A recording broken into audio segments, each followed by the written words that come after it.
मित्रों नमस्कार, मैं महेश राम श्रृंखला भाग 26 में आप सबका स्वागत करता हूं। पिछले अंक में हमने प्रभु श्री राम द्वारा धनुष यज्ञशाला में शिव धनुष को तोड़ने और माता सीता द्वारा उन्हें जयमाल पहनाकर अपने पति रूप में स्वीकार करने पर चर्चा की थी, जिससे वहां उपस्थित सभी लोग प्रसन्न चित्त व आनंदित हो जाते हैं।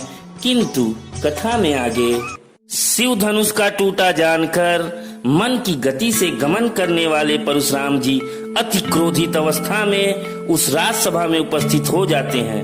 उन्हें क्रोधित देखकर वहां उपस्थित सभी राजागण भय की मारे थर थर कांपने लगते हैं और पिता सहित अपना नाम कह कह कर सब दंडवत प्रणाम करने लगते हैं। वहां उपस्थित जनक जी, विश्वामित्र जी, प्रभु श्री राम, भाई लक्ष्मण इत्यादि उपस्थित सभी लोग सिर नवाकर उन्हें प्रणाम करते हैं। परशुराम जी ने देखा शिव धनुष के टुकड़े पृथ्वी पर पड़े हुए हैं, तो वे अत्यंत क्रोध में जनक जी से कहने लगे, रे मूर्ख जनक, बता धनुष किसने तोड़ा? उसे शीघ्र दिखा, नहीं तो अरे मूढ़, आज मैं जहाँ तक तेरा राज्य है वहां तक की पृथ्वी उलट दूंगा।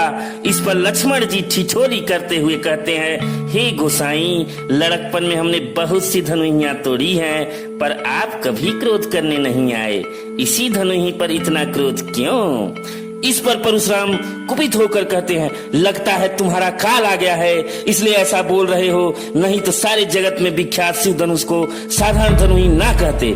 इस पर लक्ष्मण जी हंसकर कहते हैं, हमारे लिए सभी धनुष एक जैसे हैं और यह पुराना धनुष है जो भैया राम के छूते ही टूट गया, तो इसमें उनका क्या दोष है?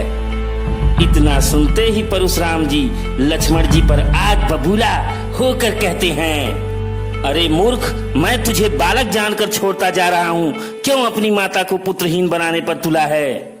इस पर लक्ष्मण जी भी क्रोधित होकर बोल उठते हैं, यहाँ कुम्हड़ बतिया को नाही, जे तर्जनी देख मर जाही। यहाँ कोई कुम्हड़े की बतिया नहीं है जो तर्जनी उंगली को देखते ही मर जाती है। आप हमें डराने की कोशिश ना करें। भृगुवंशी समझकर मैं अपने क्रोध को रोककर आपकी बातें सह रहा हूँ, क्योंकि हमारे कुल में देवता, ब्राह्मण, भगवान के भक्त और गौ पर वीरता नहीं दिखाई जाती है। आपने तो धनुष बाण व्यर्थ ही लिया है, आपकी बात ही बाण के समान है। इतना सुनते ही परशुराम जी ने अत्यंत क्रोध में विश्वामित्र जी से कहा, इस कुबुद्धि और कुटिल बालक को संभाल लीजिए, नहीं तो यह अभी क्षण भर में काल का ग्रास हो जाएगा, फिर मुझे दोष मत देना। इस पर विश्वामित्र जी बड़े ही शांत, सरल और विनम्र भाव से कहते हैं, प्रभु बालक के अपराध क्षमा करें, क्योंकि बालकों के दोष और गुण को साधु लोग नहीं गिनते। इस पर परशुराम जी लक्ष्मण की ओर क्रोध भरी दृष्टि से देखते हुए कहते हैं, यह बालक शरीर से गोरा पर हृदय का बड़ा काला है, यह स्वभाव से ही टेढ़ा है। इस पर लक्ष्मण जी हंसकर कहते हैं, लखन कहेऊ हंसी सुनहु मुनि, क्रोध पाप कर मूल, जहि बस जन अनुचित करही, चरहि विश्व प्रतिकूल। हे मुनि सुनिए, क्रोध पाप का मूल है, जिसके वश में होकर मनुष्य अनुचित कर्म कर बैठते हैं और विश्व भर के प्रतिकूल चलते हैं, अर्थात सबका अहित करते हैं। इस पर परशुराम जी ने तुनक कर प्रभु श्री राम की ओर देखकर कहा, तुम्हारा भाई मुझे ज्ञान सिखा रहा है। यह शरीर का सुंदर पर मन का मैला है, जैसे कोई घड़ा सोने का हो परंतु उसमें विष भरा हो। तब स्थिति को बढ़ता देख प्रभु श्री राम दोनों हाथ जोड़कर अत्यंत विनय के साथ कोमल और शीतल वाणी बोले, हे नाथ सुनिए, आप बालक के वचन को गंभीरता से ना लें, उसे अनसुना करके उसे क्षमा कर दें।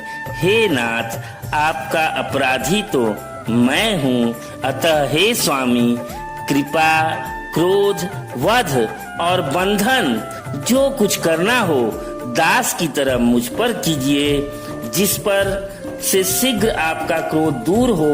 हे मुनिराज, बताइए मैं वही उपाय करूं। हे नाथ, हमारी और आपकी कैसी बराबरी, कहाँ चरण और कहाँ मस्तक, कहाँ मेरा राम मात्र छोटा सा नाम और कहाँ आपका परशु सहित बड़ा नाम परशुराम।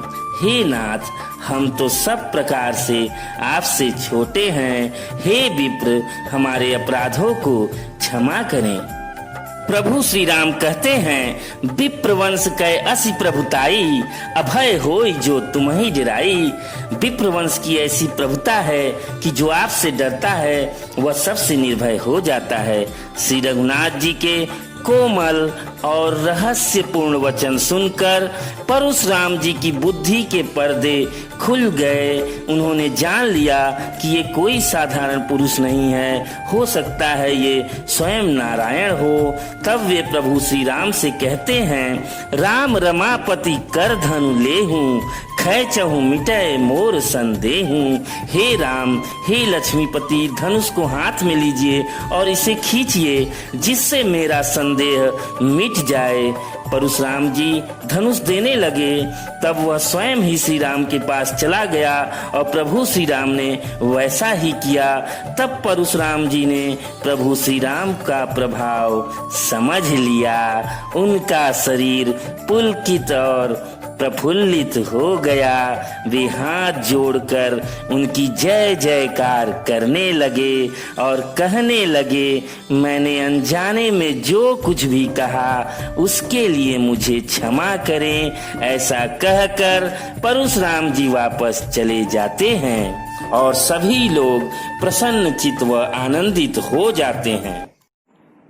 मित्रों, आज की कथा में हमने देखा किस तरह परशुराम जी अति क्रोध की अवस्था में शब्दों की सारी मर्यादा भूल जाते हैं, लेकिन इतना सब कुछ होने पर भी प्रभु श्री राम अपनी सरलता और विनम्रता रूपी शीतल जल से परशुराम जी के क्रोध अग्नि को शांत कर देते हैं और एक बड़ी अनहोनी होने से बचा लेते हैं।